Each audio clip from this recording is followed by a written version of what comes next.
फातिमा की रानी माँ, प्रभु यीशु की माँ, आसरा तू ही है माँ।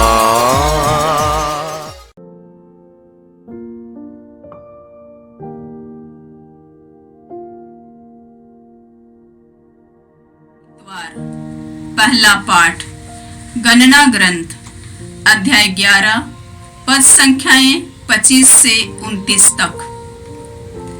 प्रभु बादल में आकर मूसा से बात करने लगा। उसने मूसा की शक्ति का कुछ अंश 70 वयोवृद्धों को प्रदान किया।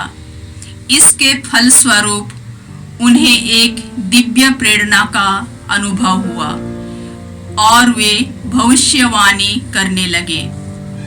बाद में उन्हें फिर ऐसा अनुभव नहीं हुआ।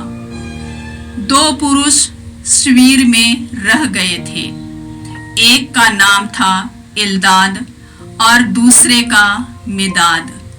यद्यपि वे दर्शन कक्ष में नहीं आए थे, तब भी उन्हें दिव्य प्रेरणा का अनुभव हुआ, क्योंकि वे चुने हुए वयोवृद्धों में से थे और वे शिविर में ही भविष्यवाणी करने लगे।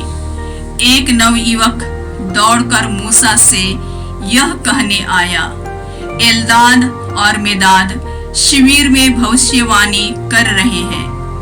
नूह के पुत्र योशुआ ने, जो बचपन से मूसा की सेवा करता था, यह कहकर अनुरोध किया, हे मूसा, हे गुरुवर, उन्हें रोक दीजिए। इस पर मूसा ने उसे उत्तर दिया, क्या तुम मेरे कारण ईर्ष्या करते हो? अच्छा यही होता कि प्रभु सबों को प्रेरणा प्रदान करता और प्रभु की सारी प्रजा भविष्यवाणी करती। यह प्रभु की वाणी है। ईश्वर को धन्यवाद। भजन अनुवाक्य।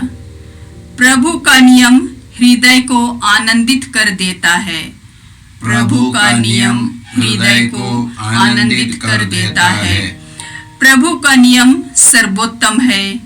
वह आत्मा में नवजीवन का संचार करता है। प्रभु की शिक्षा विश्वसनीय है। वह अज्ञानियों को समझदार बना देती है। अनुवाक्य। प्रभु का नियम हृदय को आनंदित कर देता है। प्रभु का नियम हृदय को आनंदित कर देता है। प्रभु की वाणी परिशुद्ध है। वह अनंत काल तक बनी रहती है। प्रभु के निर्णय सच्चे हैं। वे सब के सब न्याय संगत हैं। अनुवाक्य।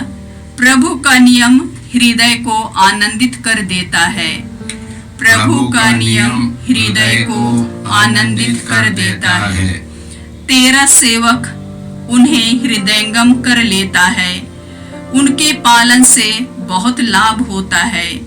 फिर भी कौन अपनी सभी त्रुटियां जानता है? अज्ञात पापों से मुझे मुक्त कर दे। अनुवाक्य। प्रभु का नियम हृदय को आनंदित कर देता है। प्रभु का नियम हृदय को आनंदित कर देता है। अपने सेवक को घमंड से बचाए रखने की कृपा कर। उसका मुझ पर अधिकार नहीं होने पाए। तब मैं निरपराध हो जाऊंगा और उस भारी पाप से निर्दोष। अनुवाक्य। प्रभु का नियम हृदय को आनंदित कर देता है। प्रभु का नियम हृदय को आनंदित कर देता है। दूसरा पाठ संत याकूब का पत्र अध्याय 5 पद संख्याएं 1 से 6 तक। ऐ धनियों, मेरी बात सुनिए। आप लोगों को रोना और विलाप करना चाहिए, क्योंकि विपत्तियां आप पर आ पड़ने वाली है। आपकी संपत्ति सड़ गई है। आपके कपड़ों में कीड़े लग गए हैं। आपकी सोना चांदी पर मोर्चा जम गया है। वह मोर्चा आपको दोष देगा। वह आग की तरह आपका शरीर खा जाएगा। यह युग का अंत है और आप लोगों ने धन का ढेर लगा लिया है। मजदूरों ने आपके खेतों की फसल लूनी है और आपने उन्हें मजदूरी नहीं दी। वह मजदूरी पुकार रही है और लूटने वालों की दुहाई विश्वमंडल के प्रभु के कानों तक पहुंच गई है। आप लोगों ने पृथ्वी पर सुख और भोग विलास का जीवन बिताया है और वध के दिन के लिए अपने को हृष्ट पुष्ट बना लिया है। आपने धर्मी को दोषी ठहराकर मार डाला और उसने तुम्हारा कोई विरोध नहीं किया। यह प्रभु की वाणी है। ईश्वर को धन्यवाद। जय घोष, हालेलुया हालेलुया। हे प्रभु, हमें सद्बुद्धि प्रदान कर, जिससे हम तेरे पुत्र की शिक्षा ग्रहण कर सके। हालेलुया। प्रभु आप लोगों के साथ हो और आपकी आत्मा के साथ। संत मार्कुस के अनुसार प्रभु यीशु ख्रिस्त का पवित्र सुसमाचार। हे प्रभु तेरी महिमा हो। योहन ने यीशु से कहा, गुरुवर, हमने किसी को आपका नाम लेकर अपदूतों को निकालते देखा और हमने उसे रोकने की चेष्टा की, क्योंकि वह हमारे साथ नहीं चलता। परंतु यीशु ने उत्तर दिया, उसे मत रोको, क्योंकि ऐसा कोई नहीं है जो मेरा नाम लेकर चमत्कार दिखाए और बाद में मेरी निंदा करे। जो हमारे विरुद्ध नहीं है, वह हमारे साथ है। जो कोई तुम्हें एक प्याला पानी भर इसलिए पिला दे कि तुम मसीह के शिष्य हो, तो मैं तुम्हें विश्वास दिलाता हूं कि तुम अपने पुरस्कार से वंचित नहीं रहोगे। यदि कोई इन विश्वास करने वाले नन्हों में से किसी एक के लिए भी पाप का कारण बन जाता है, तो उसके लिए अच्छा यही होता कि उसके गले में चक्की का पाट बांधा जाता और उसे समुद्र में फेंक दिया जाता। और यदि तुम्हारा हाथ तुम्हारे लिए पाप का कारण बन जाए, तो उसे काट डालो। अच्छा यही है कि तुम लूल्हे होकर ही जीवन में प्रवेश करो, किंतु दोनों हाथ के रहते नरक की न बुझने वाली आग में न डाला जाओ। और यदि तुम्हारा पैर तुम्हारे लिए पाप का कारण बन जाए, तो उसे काट डालो। अच्छा यही है कि तुम लंगड़े होकर ही जीवन में प्रवेश करो, किंतु दोनों पैरों के रहते नरक में न डाले जाओ। और यदि तुम्हारी आंख तुम्हारे लिए पाप का कारण बन जाए तो उसे निकाल दो। अच्छा यही है कि तुम काने होकर ही ईश्वर के राज्य में प्रवेश करो, किंतु दोनों आंखों के रहते नरक में न डाले जाओ, जहां उनमें पड़ा हुआ कीड़ा नहीं मरता और आग नहीं बुझती है। यह प्रभु का सुसमाचार है। हे क्रिस्त तेरी स्तुति हो। ख्रिस्त में प्यारे भाइयों और बहनों, ईश्वर ने मनुष्य को अपना प्रतिरूप बनाया और अपना आत्मा प्रदान किया ताकि हम उनकी इच्छानुसार उनके मार्ग पर चलते रहे। जब हम उनके मार्ग पर चलने लगते हैं, उनको हृदय से प्यार करने लगते हैं और उन्हीं के इच्छानुसार जीवन व्यतीत करने लगते हैं, ईश्वर हमारे द्वारा कार्य करने लगते हैं। आज के पहले पाठ में हमने सुना कि बादल में आकर मूसा ईश्वर से बातें करने लगा और मूसा की शक्ति का अंश उन्होंने वयोवृद्धों को प्रदान किया।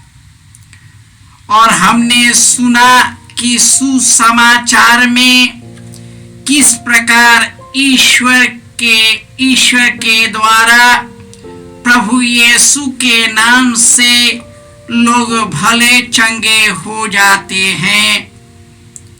पहले पाठ में योशुआ ने आकर कहा कि लोग भविष्यवाणी कर रहे हैं, और मूसा ने कहा जो ईश्वर के साथ है, ईश्वर उससे प्यार करता है, अपना वरदान उसे प्रदान करता है। जब यूहन्ना ने आकर यीशु से शिकायत की कि कोई आपके नाम से चमत्कार और चिन्ह दिखा रहा है जो हमारे दल और समुदाय के नहीं है, और यीशु ने कहा उससे मत रोको। जो भी मनुष्य ईश्वर को प्यार करता है, उसमें भरोसा करता है और एक दूसरे की भलाई करता है, ईश्वर उसके कल्याण के सभी बातों में उसकी सहायता करता है। प्रभु का वचन और नियम सर्वोत्तम है।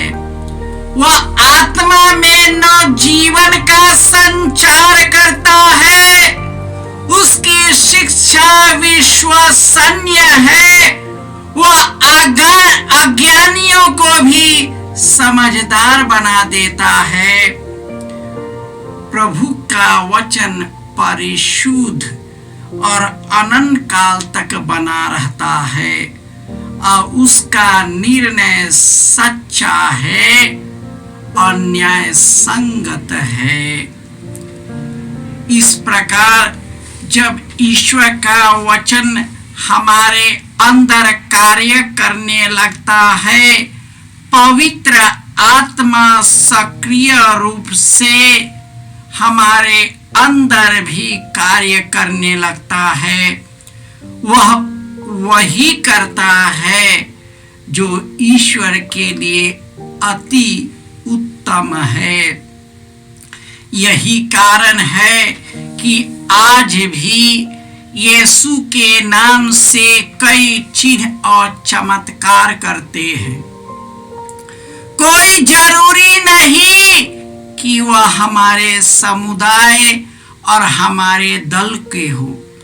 जो भी यीशु में विश्वास करते हुए उन्हें के पद चिन्हों पर चलता है, एक दूसरे की भलाई में अपने जीवन को समर्पित करता है, चाहे वह हमारा समुदाय का हो या हमारे कलीसिया का हो, ईश्वर उसके द्वारा कार्य करता है। हम सीमित मनुष्य हैं। हमारे सोचने की सीमा सीमित हो जाती है। हमें अपने समझदारी को वृहत करना पड़ेगा। हमें छोटे छोटे और हमारी जो मानसिकता जो तीक्ष्ण है उससे निकलना होगा, क्योंकि ईश्वर इन सब चीजों से परे है। ईश्वर हर एक लोगों के द्वारा कार्य कर सकता है जो उनके अनुरूप जीवन व्यतीत करता है। हे पिता ईश्वर, तूने हमें अपने प्रेम से गढ़ा है, अपने रूप में बनाया है, अपना आत्मा प्रदान किया है। लेकिन हे प्रभु, हम अपने अंतःकरण की आवाज नहीं सुनते।